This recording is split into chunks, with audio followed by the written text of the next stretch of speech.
Today I'm going to teach you how to get 6 different cinematic camera movements with the Canon G7X Mark II without a gimbal.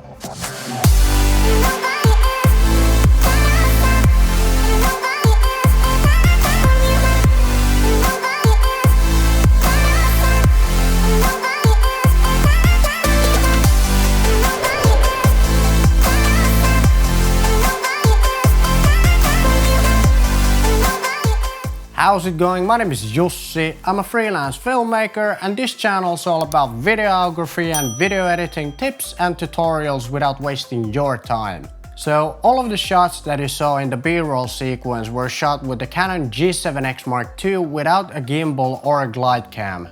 I shot all of the shots handheld except the low to the ground follow shot where I used a monopod to keep the camera as low to the ground as possible.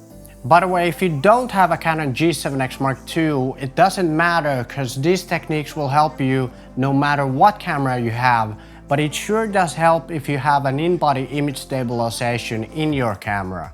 Before going to the filming techniques, I'm going to show you the right settings you need to use with the G7X II to get the best results. First, turn on the in-body image stabilization. The Canon G7X Mark II has an incredible in-body image stabilization which helps a lot with those gimbal-like camera movements.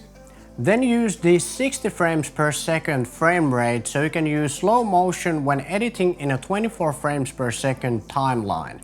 The slow motion helps to hide those micro jitters and to smooth out your footage when shooting handheld. The first shot is the follow shot. Now for this one I kept a little bit more distance to the subject to make it a wider establishing shot to show the location. To keep the camera stable, hold it very firmly and lock your elbows to your body to avoid the shake. And most importantly, do the heel to toe ninja walk to avoid the up and down movement of the camera. Then we have the low to the ground follow shot, and the easiest way to do it is to use a monopod. I used this monopod from Slick and it cost only around $20. The idea is to attach it to the bottom of your camera, then flip it upside down to face the ground. But if you don't have a monopod, you can use something like a GorillaPod, for example. And the idea is to use the monopod as an extension to get the camera as low to the ground as possible.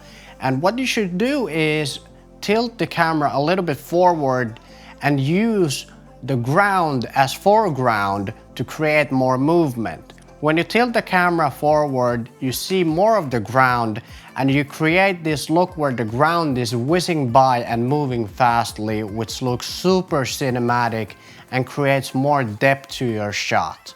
Another cool way to do the follow shot is to keep the angle just below the waistline of the subject. I like to do this shot when the subject is holding something. For example, in this shot she is holding a camera. This will make the shot a more detailed shot and it will give more context to the scene. Then we have the leading shot, which is probably the most challenging shot even if you would be using a gimbal. Now it's again very important to do the ninja walk and try to keep the same distance to the subject. In my case, I told the subject to walk a little bit slower to make it easier for me to pull it off. And then we have the side follow shot or profile shot.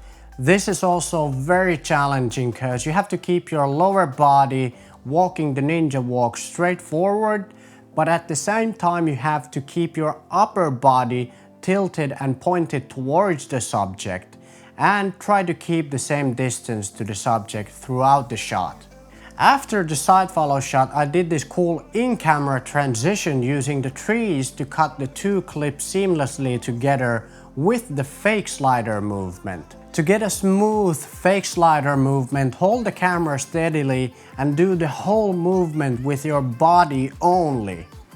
Now doing this in public, you will look very stupid, but who cares? It's all about getting good footage, right? And then we have the circle around shot. This is something that, for example, Michael Bay uses a lot in his films, and it looks even cooler if you can use a longer focal length, because the longer the focal length is, the more the background seems like it's moving. To do this properly, try to keep the same distance to the subject, do the ninja walk, and try to walk in a straight circle. If you found this video helpful and want to learn more about videography and video editing, subscribe to my channel and click the bell notification so you won't miss any of my new videos. Thanks for watching and see you next Monday. Take care.